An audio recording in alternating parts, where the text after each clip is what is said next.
कृष्ण की इस मित्र सुदामा की गरीबी की कहानी तो आपने जरूर पढ़ी और सुनी होगी।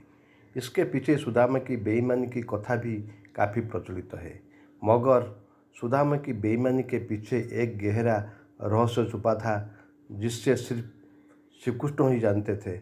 इसीलिए ही श्री कृष्ण ने अपने मित्र की सहायता की और उन्हें धनवान बना दिया। दरअसल सुदामा जी के गरीब होने के पीछे वजह श्री कृष्ण के प्रति उनकी परम मित्रता ही थी। जानिए कैसे। वासुदेव का नाम जपती थी ये ब्राह्मणी।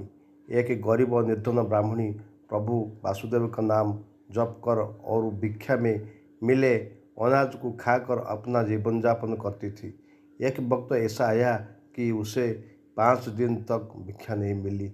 वह रोजाना प्रभु का नाम लेकर पानी पीकर सो जाती थी। छठे दिन उसे दान में कुछ चने मिले। रात में वो चने तकिया के नीचे रख कर सो गई कि अगले दिन भगवान का भोग लगाकर वो चना खाऊंगी। रात में चने चुरा कर ले गई चोर। रात में उसकी कुटिया में चोर आए और चने की सोने की मुहर समझाकर चुराने लगे। आवाज़ सुनकर ब्राह्मणी आ गई और शोर मचाने लगी।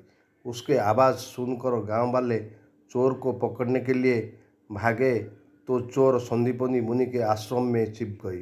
संदीपनी मुनि के आश्रम में ही कृष्ण और सुदामा उन दिनों शिक्षा ग्रहण कर रहे थे। चने की पुटकी रह गई कुटिया में। गांव वालों को अपनी ओर आते देख चोर हड़बड़ में चने की पुटकी वहीं आश्रम में छोड़ गए। अगले दिन गुरु माता को वो चने की पुटकी मिल गई।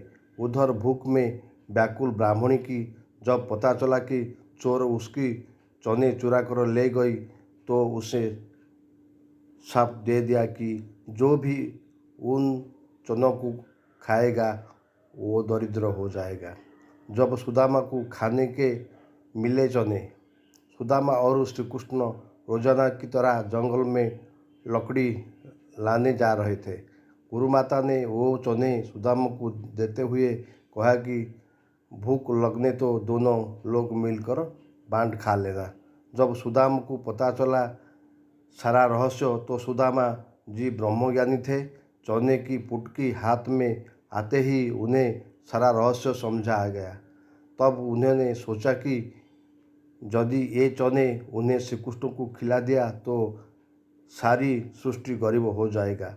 उन्होंने सोचा कि कदापि ऐसा नहीं कर सकता। मेरी रहते हैं मेरे भगवान दरिद्र न हो जाए, ऐसा नहीं हो सकता। इसलिए उन्होंने बिना श्री कृष्ण को दिए सारे चने खुद खा लिए। मगर भगवान श्री कृष्ण भी समझा गए थे कि सुदामा ने ऐसा क्यों किया। फिर कोई वर्ष बाद के सुदामा जब श्री कृष्ण के द्वार पर आए तो उन्होंने अपने इस परम मित्र को गले से लगाकर उनकी सारी दरिद्रता दूर कर दी।